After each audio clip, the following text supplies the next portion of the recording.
इस वक्त महंगाई का एक तूफ़ान है। मार्च में महंगाई अपने अरूज पर थी, अप्रैल में मज़ीद महंगाई होगी। आम आदमी जो है इस पर चीख रहा है, चिल्ला रहा है। पाकिस्तान तहरीक इंसाफ ने ऑल पार्टीज़ कॉन्फ्रेंस बुलाने का ऐलान किया है। जमात इस्लामी एहतजाज की तरफ जा रही है। हुकूमत कहती है कि कोई रास्ता ही कोई नहीं था, क्योंकि दुनिया भर में कीमतें बढ़ गई हैं, हमें कीमतें बढ़ानी थी, आवाम पर यह ट्रांसफ़र करना था जो बोझ पड़ा है। लेकिन सवाल ये पैदा होता है कि अगर पेट्रोलियम मसनूआत के ऊपर टैक्सेस ना बढ़ाए जाते तो कुछ ना कुछ रिलीफ तो दिया जा सकता है। जो देखिए, ये जो हुकूमत के फैसले हैं, इनकी जो बुनियाद है वो बिल्कुल ही गैर माकूल है। यानी अभी आपने सारी पब्लिक ट्रांसपोर्ट के ऊपर आपने कहा जी कि फ्री सर्विस 2 शहरों में आप देंगे, तो पाकिस्तान पूरा का क्या कसूर है? या तो आप इलेक्ट्रिक बसेस जो हैं उसके ऊपर आप करें। लेकिन मलिक साहब, ये जो छोटे मोटे मामलात हैं, इससे जो इस वक्त हमारी प्रॉब्लम है वो नहीं हल होनी। ये पाकिस्तान की हुकूमत को अपने अलायंस के जरिए, क्योंकि ये अगर ट्रंप और सऊदी अरेबिया या जो दूसरे दो हैं हमारे, जो बहुत ज्यादा सक्सेसफुल सफारतकारी हमारी हुई भी है, इसमें कोई शक की बात नहीं है, लेकिन फाइनेंशियली हम लोगों को कोई बूस्टर नहीं मिला। इस वक्त जरूरत ये बात की है कि हुकूमत फौरी तौर पे वो फैसले ले जिससे बैरून मुल्क सरमायाकार जो हैं पाकिस्तानी, वो फौरन यहाँ पे आए। आपको एक एमनेस्टी देनी पड़ेगी, मैं आपको बिल्कुल जो बता रहा हूँ कि एमनेस्टी स्कीम लानी पड़ेगी।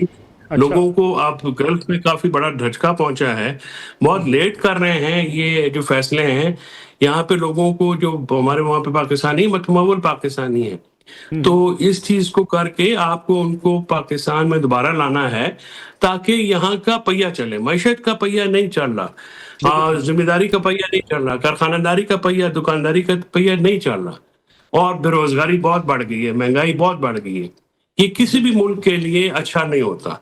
और हम जैसे मुल्क जिनकी इकोनॉमी फ्रेजाइल है, वो फिर अगर झटके इस तरह के लग जाएं तो फिर बहुत बहुत सालों तक फिर वो हम रिकवर नहीं कर सकते उससे। बिल्कुल ठीक है। कौसर काज़मी साहब, लाहौर से मुख्तलिफ शहरों के लिए जो किरायों में 3 से 5 हज़ार रुपये तक का इजाफा हुआ है। हुकूमती अपनी रिपोर्ट के मुताबिक एक माह में ट्रांसपोर्ट में 12.14%, पोस्टल सर्विस में 2.15% और तालीम 1.29% महंगी हुई। क़यामत आम, घरेलू सामान, शादी हाल और सेहत की जो मसूलियात हैं, इन सब चीज़ों में रिकॉर्ड इजाफा हुआ है।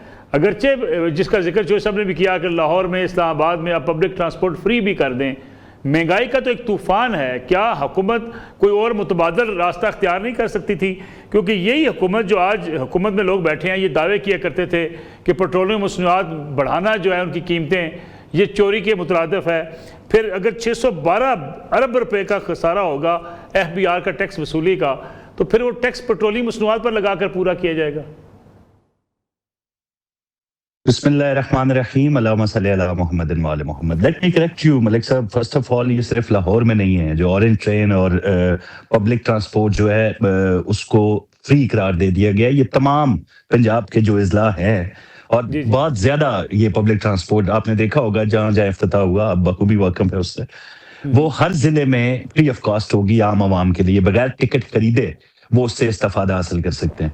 जहां तक पब्लिक ट्रांसपोर्ट की बात है जी, सब्सिडाइज कर दिया गया है जो पब्लिक ट्रांसपोर्टर्स हैं। आज चीफ मिनिस्टर साहिबा ने हिदायत की है पंजाब के अंदर कि उनसे मिलके DC लेवल पर मुलाकातें करके जो उनको रिलीफ मुमकिन दिया जा सकता है वो दिया जाएगा, ताकि गरीब आवाम पर कम से कम बोझ पड़े। काश्तकारों के हवाले से जिन अफराद ने गंदम काश्त की हुई है, उनको हर एकड़, जिनको 25 एकड़ वाले किसान है जो गरीब तबकात में जिनका शुमार होता है, उनको 10 लीटर फी एकड़ डीजल दिया जाएगा और 150 सब्सिडी दी जाएगी डीजल के ऊपर पर लीटर के हिसाब से।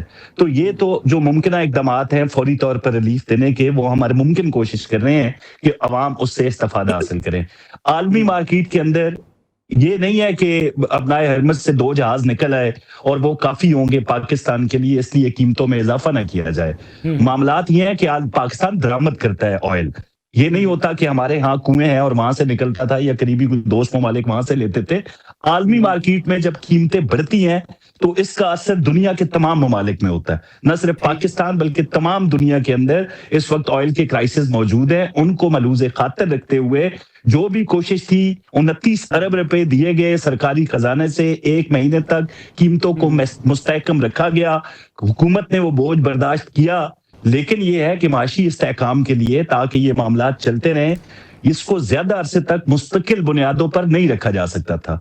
अब जो है वो वफाकी हुकूमत भी, पंजाब हुकूमत भी मिलकर ये कोशिश कर रही है कि अवाम पर इसका कम से कम बोझ पड़े, लेकिन जहां जहां ये जंग तूल पकड़ेगी मसाइल इससे ज्यादा हो सकते हैं। हम उस तरह के जवाब नहीं देंगे। लेकिन कौसर काज़मी साहब, 3 हफ्ते तक इसको डिले करना, फिर उसके बाद एकदम इजाफा कर देना, अगर थोड़ा थोड़ा इजाफा कर दिया जाता तो अवाम के लिए शायद इतना बड़ा बोझ ना होता।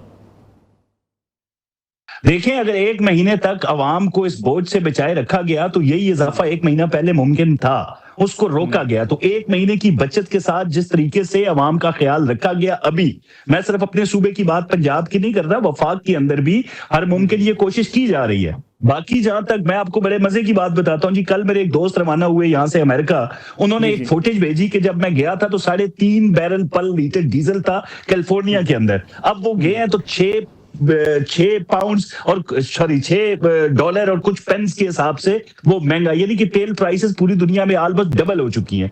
तो उसको सामने रखें, ये आम हालात नहीं है। जिस तरीके से हम माजी में सुना करते थे, हम भी इस तरह जवाब दे सकते हैं कि भाई दही महंगा हो गया तो टमाटर खा लो, भाई अगर गोश्त महंगा है तो छोड़ दो, अगर ये मगर के साथ अब माजी में मामलात देखते रहे। लेकिन अब पंजाब और वफाक दोनों ये कोशिश हैं कि अवाम को, अगर ये आलमी मार्केट में तेल के नर्क बढ़ चुके हैं तो उसको जस्टिफाई तो हम नहीं कर, हमारे पास कोई, किसी के पास हल है तो बता दे। IMF के प्रोग्राम्स के अंदर रहते हुए हम किस तरह का रिलीफ अवाम को दे सकते हैं।